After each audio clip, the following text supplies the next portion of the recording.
please.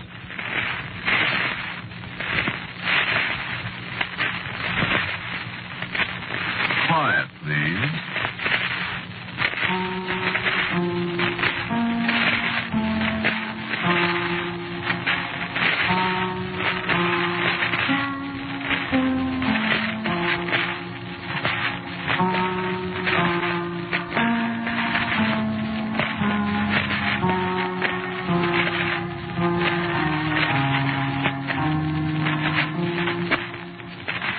Broadcasting System presents Quiet Please, which is written and directed by Willis Cooper and which features Ernest Chappell.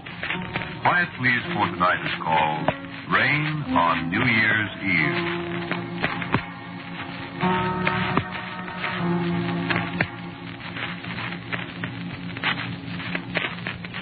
It's raining again. Pretty near New Year's, and it's raining again. Back east, it's probably snowing different places. Or maybe the moon's out and shining on the snow and people are saying, why, it's so bright out you can read a newspaper. They can't read a newspaper by moonlight, only the headlines. Maybe if you take your newspaper out in the yard and stand in the moonlight, you might find a headline with my name in it. It's been there before. Well, anyway, so there's moonlight. Here there's rain, like it was that other New Year's Eve. That's what the rain makes me think of. As if I ever thought of anything else.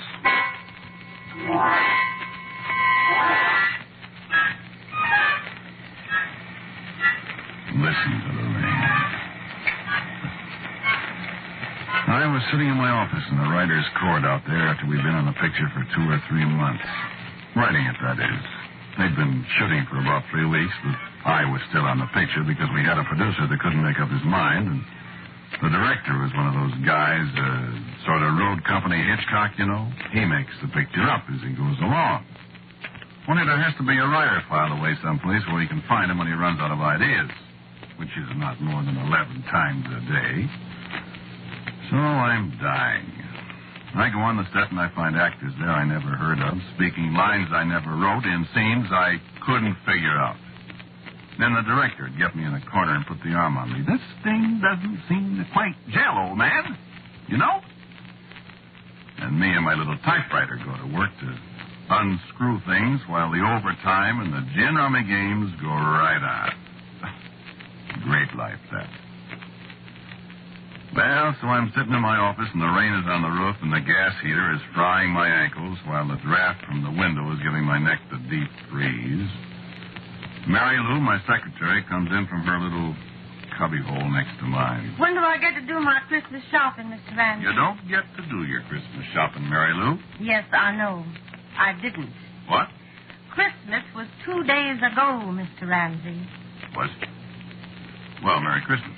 Are we ever going to finish this picture, for heaven's sake? Well, I'll tell you, Angel. Mr. Doty, the great director, is getting $3,500 a week. I know it. And, my dear, Mr. Doty has not got $3,500 a week for a long, long time, see? Mm-hmm. So Mr. Doty, the great director, is going to make $3,500 a week just as long as he possibly can, and characters like us can, you know what. That man. I have a different word for him, sweetheart. But as I was saying, if we leave it to Mr. Doty, this here picture ain't never going to be finished. 100 years from now, somebody will come upstairs here and they'll find an old man with a long white beard speeding out the 59th revision of scene 456. And in the next room, a little apple-cheeked old lady. Oh, cut it out. Yes. Oh, when are they going to finish it? No kidding.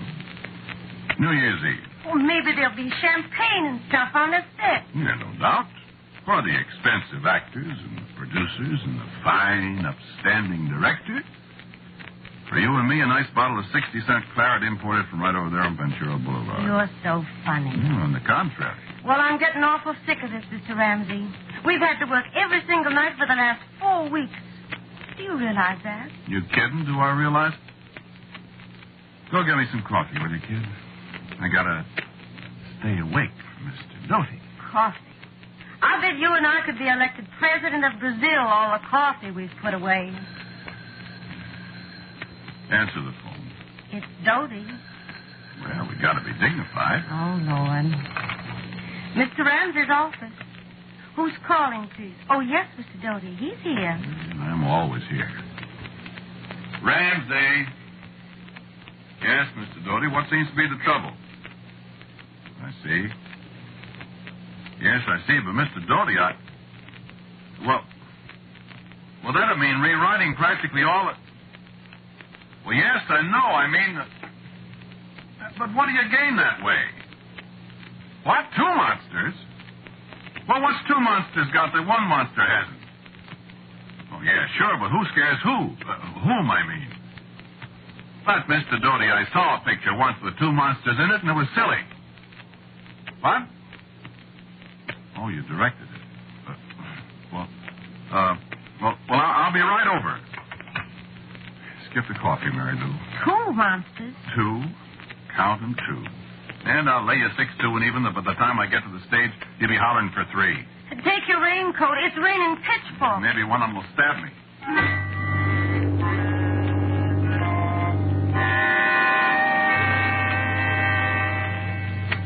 I better tell you about this monster stuff. This was a horror picture, you see. Kind of the poor man's Frankenstein. Yeah, they couldn't get Karloff, naturally, and they couldn't use the Frankenstein monster makeup because Jack Pierce over at Universal invented that. I guess Universal owned it. So they had me dream up a monster. And boy, did I dream one up.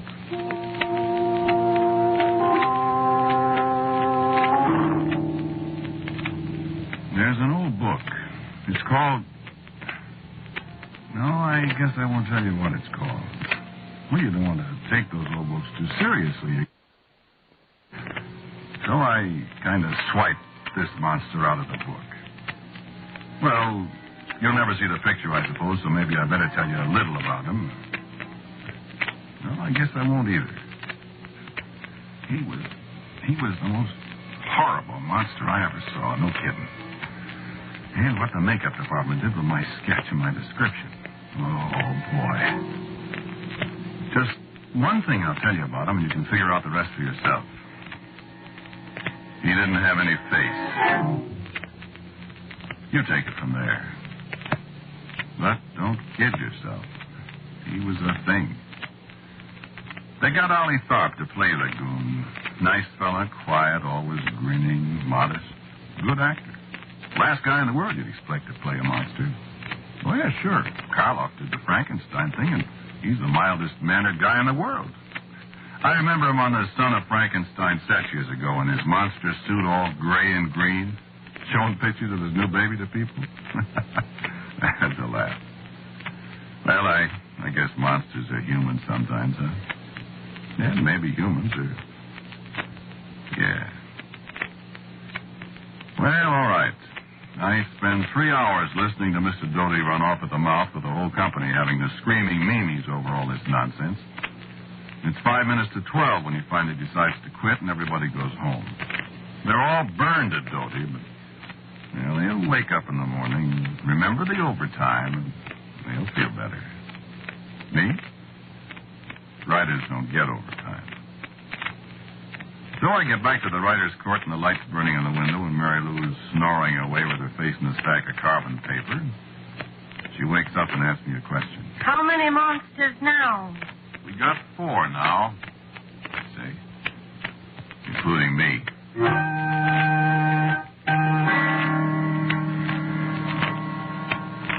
So the next morning it's not raining anymore. The sun is shining bright, and you can see snow on top of the mountains, and it's a very nice day. And monsters are pretty hazy in my mind as I pick up my copy of the Reporter and head for the rickety stairway to my palatial office. I'll tell you how much good the sunshine did me. I was whistling as I climbed up the stairs and opened the door. You might as well turn off the whistle. Mr. Doty's looking for you. And now what? He says it's very important. 2 more monsters. Your coffee's on your desk. Steaming cold, no doubt. I've just brought it up. Give me 15 cents. It's your turn to buy this morning. I bought yesterday. All right. Hello, no, he isn't here yet. Go ahead. Mr. Ramsey's office. Yes, Mr. Doty. Morning, Mr. Doty. How are you? Oh? No kidding. Why, that's Spot. What? Oh, of course. Yeah. Yeah, sure. What's up? Why, sure, Mr. Doty. Yes, sir, I'll be right over. What? He has to finish the picture definitely by 12 midnight, December 31st. Oh, that's what you said last night. Well, I was kidding. You know how it goes in the story. I forgot. Well, I mean the way it was originally. You know, this monster only has power the last hour of the year. Oh, yes. Remember, it was a New Year's party, the whole picture? It's been so long ago, I forgot how we Well, don't started. you remember our big payoff scene? She thinks the monster is her wicked uncle? Who thinks? You know, the babe with the teeth. The goon girl with a blue dress. Oh, yeah. Remember, she thinks the monster is her uncle, and she tries to rip his mask off, and it ain't a mask? Something like And the that. house is on fire, and he grabs her and runs inside the house, and our hero busts in after her and rescues her. Some way I never had a chance to figure out. But how would he do it without his glasses? He'd fall over the stoop. What stoop? There's hundreds of them in pictures. Drink your coffee and go see Mr. Doty. Maybe he's changed his mind. I can't change his mind. The front office put the big fat arm on him, or else. Whoopee, baby, 3 days and we can sit down and rest. Away from this place. You can say that again. Tell him I ain't here.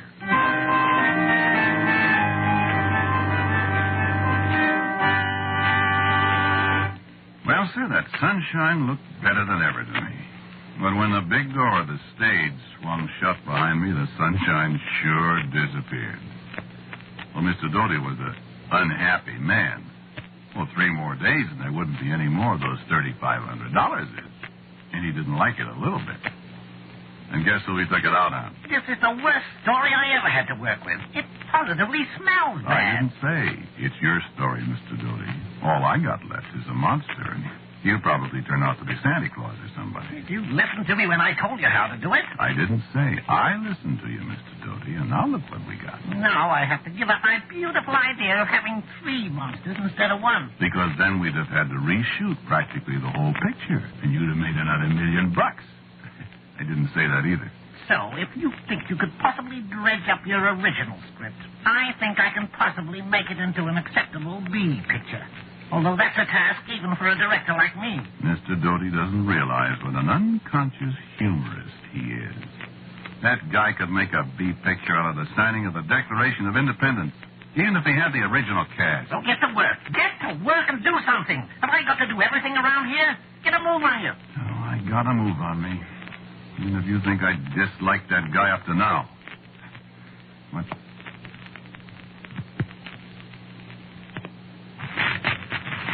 You did to me the last 2 days. You've got to get some sleep somehow. You've been on your feet for almost 2 days, Mr. Ramsey. Where were we? Scene 168, long shot interior mansion night. From the top of the stairway, a figure appears indistinct in the shadows. We sense, rather than see, the twisted evil form of the monster as he peers over the balustrade. From the foreground right, the butler appears and starts slowly up the stairway. As he reaches the 4th or 5th step, the camera starts to move in to follow him. We cram up the stairs, and the camera holds on the last 3 steps as the butler reaches the top. Cut to... Hey, wake up! I'm sorry. Where were we? Ramsey, you've got to get some sleep. Lie down for 10 minutes. Yeah, I'd sure like that. Mr. Ramsey's office. I'm not here. Yes, Mr. Doty. All right. All right. Hello? Yes? Sure. I'll be right over. Oh, Mr. Ramsey, I was... You know what, Mary Lou? Well, put on your coat. It's raining again. You know what? What? I wish I was a monster.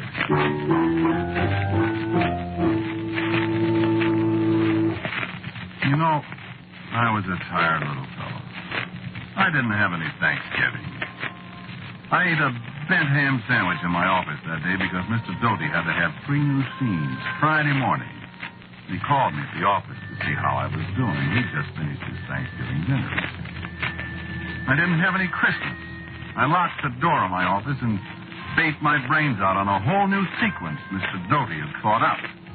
All around me, people were drinking whiskey and chasing each other through the corridors and up and down the stairs. I didn't have any Sundays, and I didn't have any evenings. I, my friend, damn near lost my mind. All the time, Mr. Doty. Wow. It's no wonder that by New Year's Eve I was ready to hire a man with a cleaver to extirpate the guy. But I didn't.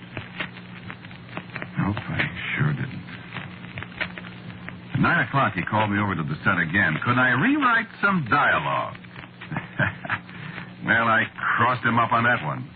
I threw out the hash he'd made of my original dialogue and substituted what I'd originally written. It played okay. After 7 different takes, all exactly alike. I went back to my office in the rain. Mr. Ramsey's office. Yes, Mr. Doty. Yes, Mr. Doty. I'll tell him. Mr. Ramsey. I heard you. He needs you right away again. Okay. You poor thing. Only another couple hours. Hope I can take it. Take your raincoat. It's raining cats and dogs. You're telling me.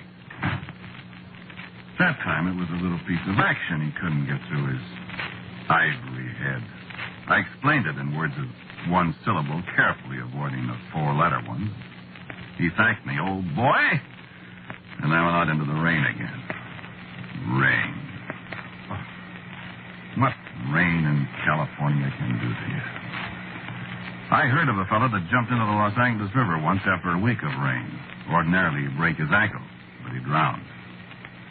You know, it just comes down steadily. Well, I know I could probably be a lot more graphic than that, but that's all there is to rain in California. It comes down steadily. Ice cold. Steadily. Yeah. Of course, it always stops about the time you've decided to start out on foot for the east. The sun shines and poinsettias bloom and the hills are green. Oh, man, it's wonderful. I guess they have the rain like hitting yourself on the head with a hammer. It feels so good when you stop. Yeah, that's a bum gag, but I was a pretty beat-up character. 3 more times that New Year's Eve. In the rain. The guy getting meaner and meaner each time. Well, at least it was going to be over pretty soon. It was 10 minutes to 11 when I came into the office and Mary Lou took my coat from me. You've just got to get a little sleep, Ramsey. Now, you sit down at your desk and put your head down and catch 40 winks. Thanks, Mary Lou. Oh, if I had to see that man just one more time tonight, I would be responsible. I'm not kidding. I know. You go to sleep. Well, kid, you're as all in as I am. Well, at least I don't have to face him. He's got to stop at midnight. As soon as he's through, should you and me go someplace and have a New Year's drink? I don't know whether I could keep awake. Well, let's try, huh? Okay. Anybody ever tell you you're a nice gal? Couple of people. I could marry a gal like you. Don't kid people, Ramsey. I'm not. See how you feel when you wake up. I think I love you. I wish you meant that, Ramsey. I do. Kiss her from me good night. Ramsey, you're sweet. Kiss me good night.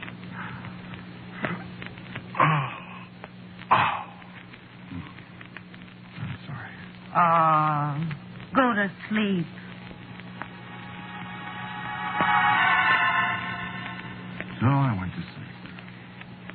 So I went to sleep.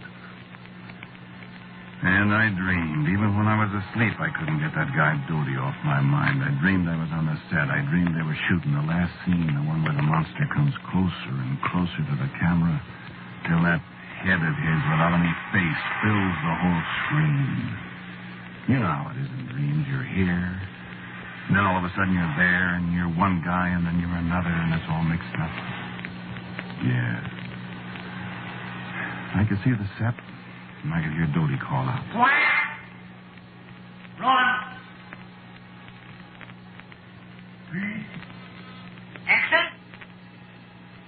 Then I could see this faceless monster coming out of the shadows. Slowly, right up to the camera where George Robinson was standing, as tired as everybody else. And I thought to myself, if the audience had any idea that little old milquetoast Allie Tharp was inside that monster rig, they'd bust.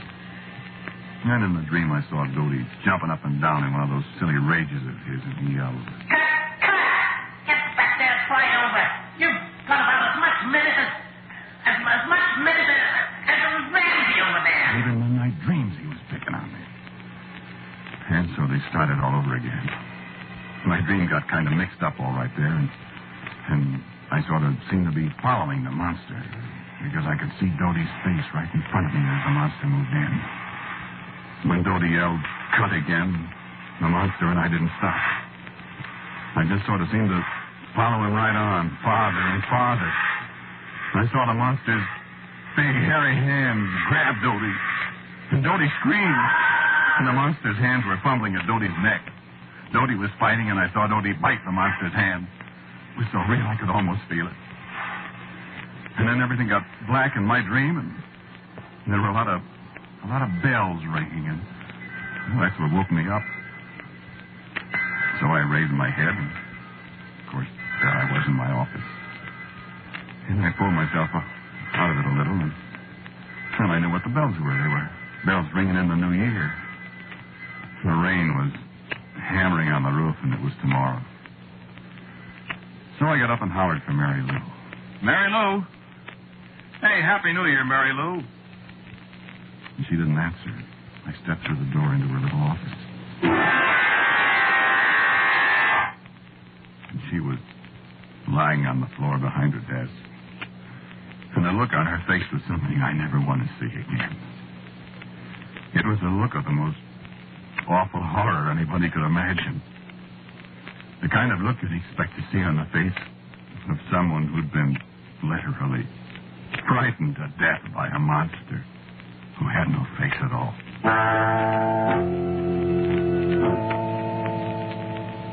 So I stood there. After a few seconds, I heard people yelling outside, and I heard somebody yell that Holly Tharp had killed Dodie. Somebody else said, no, Holly Tharp was dead, too, with a broken neck in his dressing room. And my hand hurt. When I raised my hand to look at it, right across the thick of my palm were teeth marks. Deep, bloody teeth marks where Dodie had bit me when I strangled him.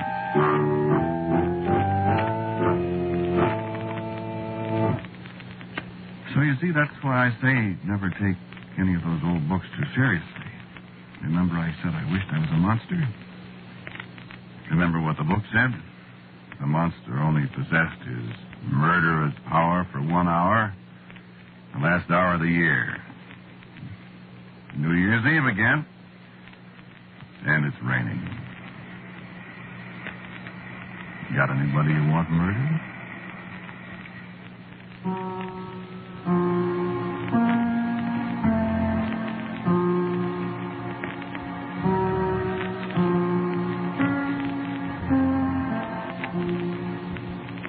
You have listened to Quiet Please, which is written and directed by Willis Cooper. The man who spoke to you was Ernest Chappell. And Muriel Kirkland was Mary Lou. Pat O'Malley was Dodie. Music for Quiet Please is composed and played by Albert Berman. Now, for a word about next week's Quiet Please, here is our writer-director, my good friend, Willis Cooper. I have a story for you next week about a man who was haunted. It's called The Little Visitor. And so, until next week at this time, I am quietly yours, Ernest Chappell.